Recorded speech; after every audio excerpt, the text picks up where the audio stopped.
அப்பா நம்புறாரோ இல்லையோ, அம்மா நம்புறாங்களோ இல்லையோ, உன் ஃப்ரெண்ட்ஸ் உன்னை நம்புறாங்களோ இல்லையோ, நீ உன்னை நம்புறியோ இல்லையோ, உன்னை யார் நம்புறாங்கன்னா ஆண்டவர் உன்னை ரொம்ப நம்புறாரு.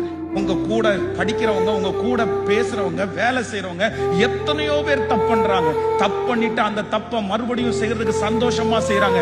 ஆனா நீங்க ஒரு தப்பு பண்ணா அந்த தப்பை மறுபடியும் செய்யும் போது உன் மனசாட்சி உறுத்துது இல்ல, உன் மனசாட்சி கஷ்டப்படுத்துது இல்ல. நீ ஏன் இவ்வளவு மோசமானவன்? தப்பு பண்ற மனுஷன் அடுத்த தப்பு பண்ணும்போது சந்தோஷமா பண்ணும்போது நீங்க மட்டும் நிறைய பேர் துக்கமா பண்றீங்க. ஏன் உங்களால சந்தோஷமா பண்ண முடியல? அந்த பாவத்தை பண்ணிட்டு ஏன் நீங்க வருத்தப்படுறீங்க?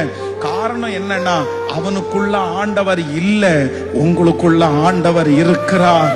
அவன் தெரிந்து கொள்ளப்பட்டவன் அல்ல, நீங்க தெரிந்து கொள்ளப்பட்டவர்கள். அவர்கள் அல்ல, கர்த்தர் உங்களை முன்குறிச்சிருக்கிறாரு. அதனால நீ எழும்பித்தான் ஆகணும் மகனே, நீ எழும்பித்தான் ஆகணும் மகளே, நீ எழும்பித்தான் ஆகணும். ஆண்டவர் உன்னை ரொம்ப நம்புறாரு, ஆண்டவர் உன்னை ரொம்ப நம்புறாரு.